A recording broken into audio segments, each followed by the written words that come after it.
Hey guys, my name is Wilson. Today we're going to be going over the 4 ways to market your restaurant on social media in 2020.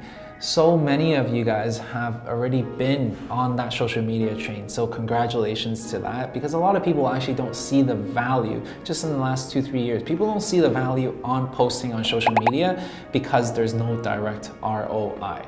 There's no direct association with you putting in $1 on ads, you putting in $1 on investing in your brand on social media, and how much do you get back? You don't know, which is the reason why a lot of people don't do that. But today, people are waking up. People understand the importance of social media. That's the reason why people are spending thousands of dollars hiring social media people to take pictures for them, to write captions, to interact with their customers. But in today's now age, this is just not enough.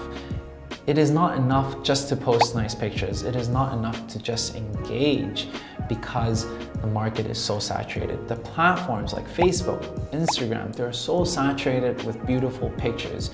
You need the right strategies to actually stand up and aside from the crowd, which is the reason why I'm going to be sharing with you the 4 different ways to market through social media for your restaurant, and they're coming right up. The number 1 way to market on social media is to use ads. Now, I'm 100% against using ads if you are not aware and if you don't understand the objectives and if you do not have already a solid base and foundation for your business.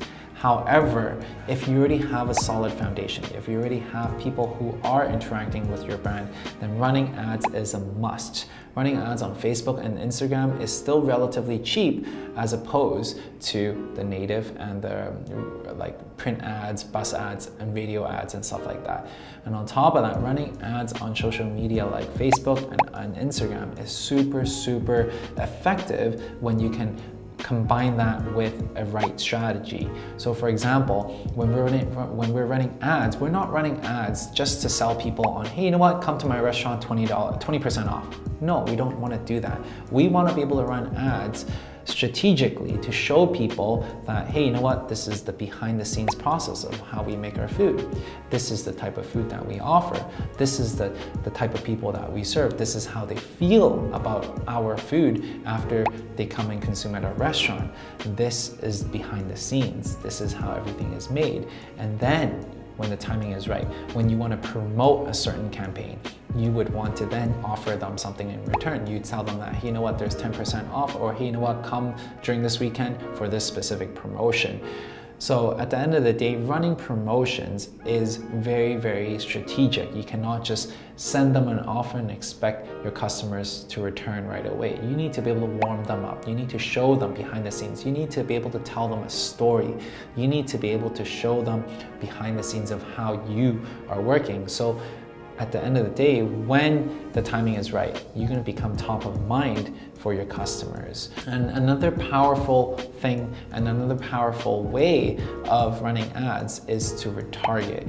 What that means, and that's actually where the true power is when you're running ads, is when you can retarget people. And what that means is, haven't you ever experienced something that, you know, you were wanting to buy a certain item, let's say for example a jacket, you want to buy that jacket. You click on add to cart, and at that moment someone calls you and you shut your computer and then you go out for dinner, something like that. And an hour later you come back, you open up your laptop and you forget about the jacket. So yet you have the intent to buy that jacket, but because of the fact that life takes over, you forgot about it completely. And all of a sudden, next day, you get an email reminding you that, hey, you know what, you have this jacket in your cart. Just want to remind you that if you want to check out, you get 10% off. Something like that. That's called retargeting. That's showing up in your inbox, showing up in your feed, telling you that, hey, you know what, you forgot about me, but I'm here. That's the power of running ads. And in the same note, you can actually do the same thing with food and beverage as well. So for example, when people actually interact with your ad, they're like, hey, you know what, I really like this product, I really like this menu of yours, I really like this recipe of yours, great stuff.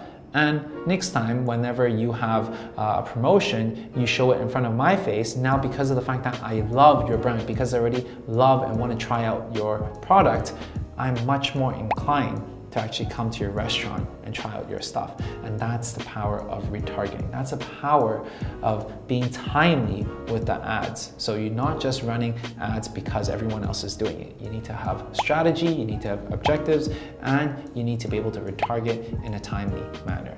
That's the number one way to market on social media for your restaurant in today's time. The second way to market through social media for your restaurant is through review sites. Yes, review sites are social media as well, because this is a platform where people can actually search for your restaurant and your brand. Believe it or not, more than 80% of people that go and eat at a new place, they go on review sites like Yelp, like Google Reviews, all these different review sites, and you need to make sure you have a presence on these different sites. And on top of that, actually, I'm gonna throw you another stat.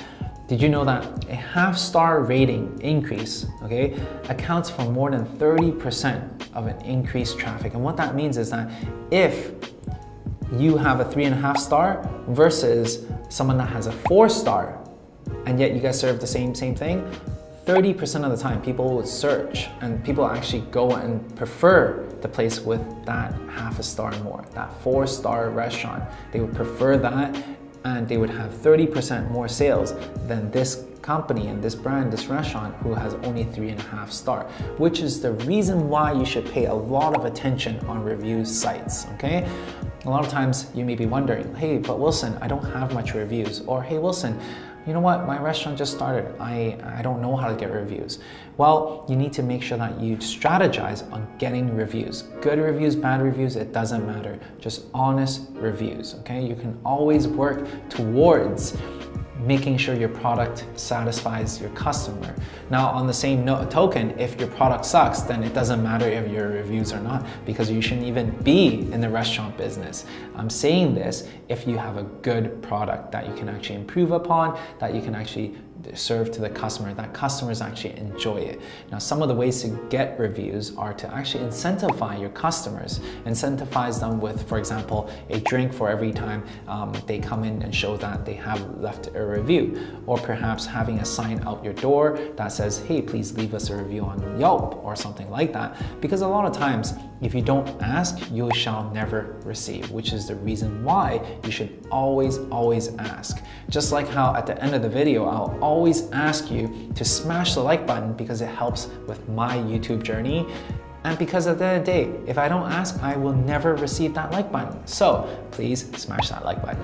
But nonetheless, coming back to this, incentivize your customers to leave your review on Yelp. Whenever you have a review, make sure you respond to them and engage with your customers. Whether the review be a troll review that people are just complaining about you because, hey, you know what, they have bad service because the guy looks like he's always bored at work.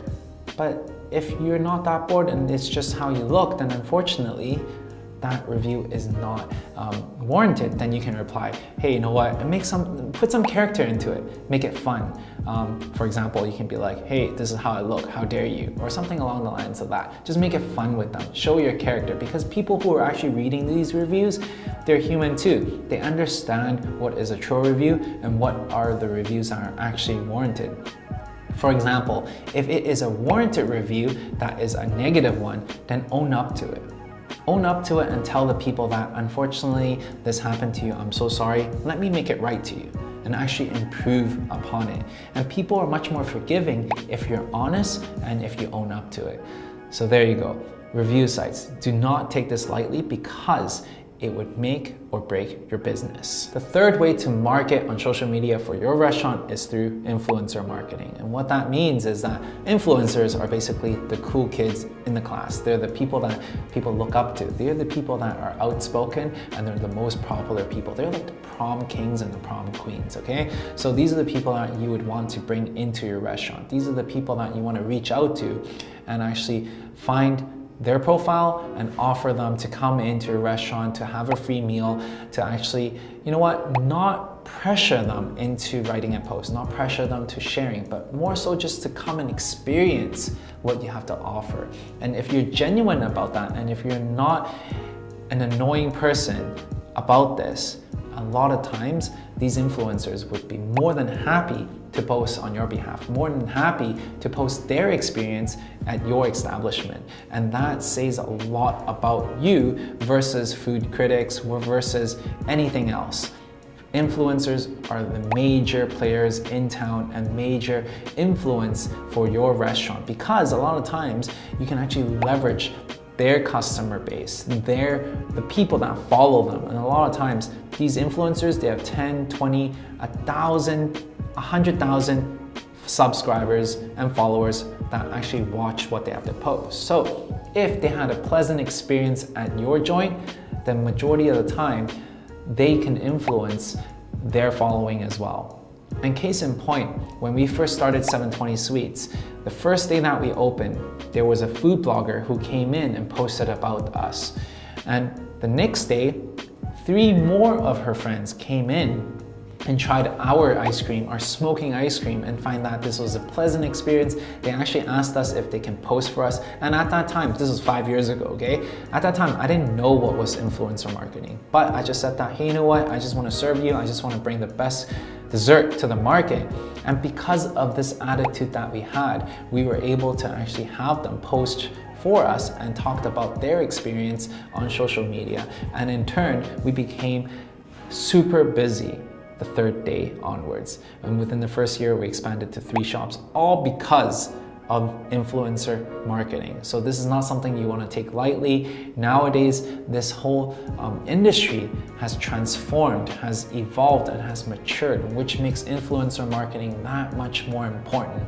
So at the end of the day, if you really want to be able to market, and if you want to be able to bring your brand out to the world, do not oversee the importance of social media, and do not oversee the importance of influencer marketing. And a lot of times, this is where they're going to be able to share through word of mouth as well. When people see your post online, they're going to be talking about it with their friends.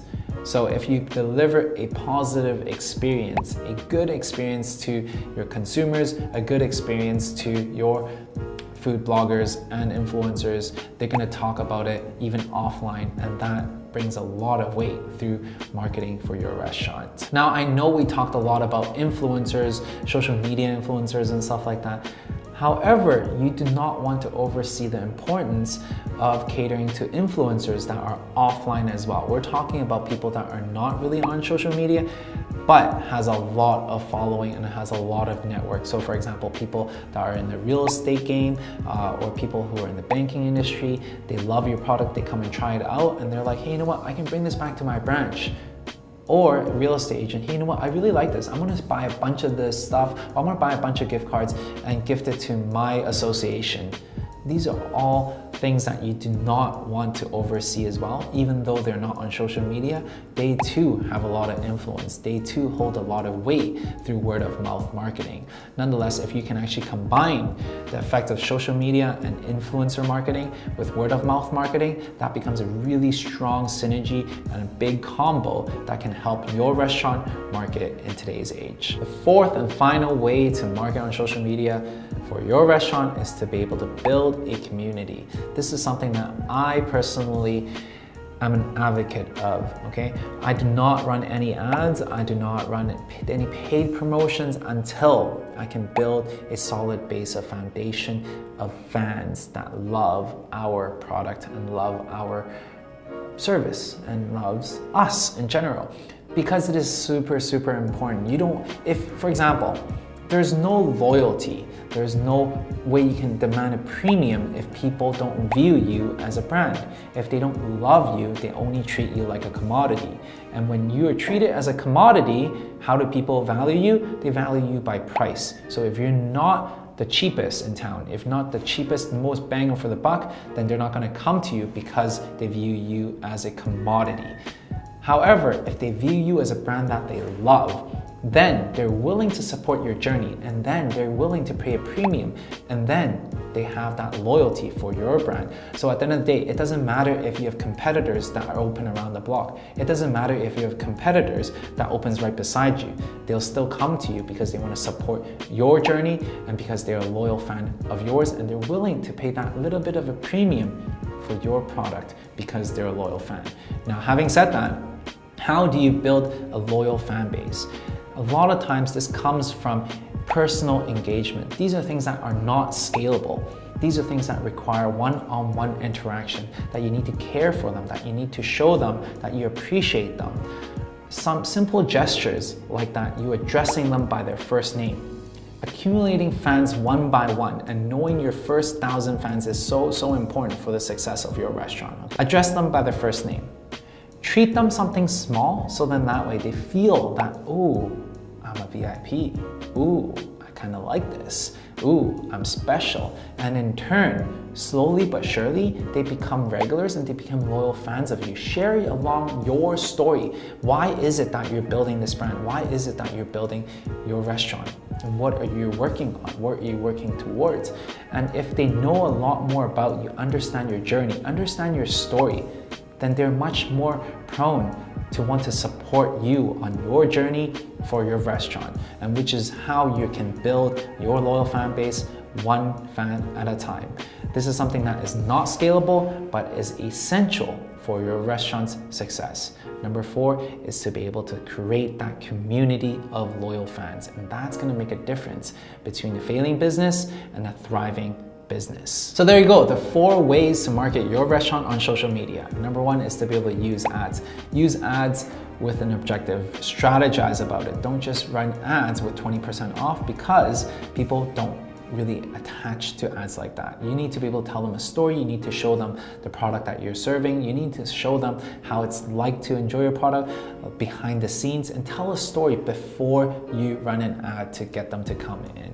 The second way to market your restaurant is through review sites. Review sites like Yelp, Google, all these different sites. Do not take this lightly, and create a way, an automatic way to be able to attract these reviews, because it's super important, because 80% of the people that decide on where to eat check out review sites. Super important, and never neglect that. Third way to market your restaurant on social media is through influencers. Influencers are the cool kids on the block. These guys are the prom kings, prom queens, and you want to make sure that you bribe them, okay? Bribe them with a free meal, treat them exceptionally well, give them a pleasant experience, but ask for nothing in return, because if you ask for something in return, it would just feel like it's a stretch. It would just feel not natural. It would feel like it's a bribe. Bribe them in a way that they don't feel like they're being bribed, okay? That's the art of this. And lastly, number 4, create a community. Create a community of loyal fans, so then that way you can step out aside from the crowd and not be compared as a commodity that only competes through pricing. You want to be able to create a community, so then that way you have loyalty and you can demand a premium for your menu and your goods. Hopefully this has helped you out in building an amazing restaurant. I really hope this has helped you. If you guys like this video, if you guys find value in this video, make sure you smash the like button, because it's going to help me out a lot throughout this whole YouTube journey.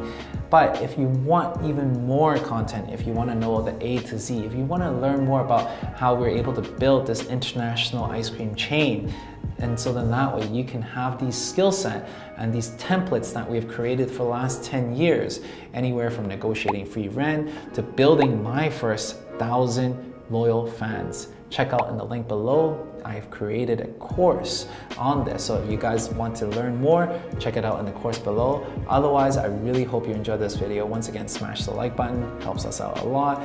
Subscribe along the journey, and if you guys have any questions, feel free to leave in the comment section below, because I'll try my best to reply to every single one of them. Otherwise, I'll see you guys next week.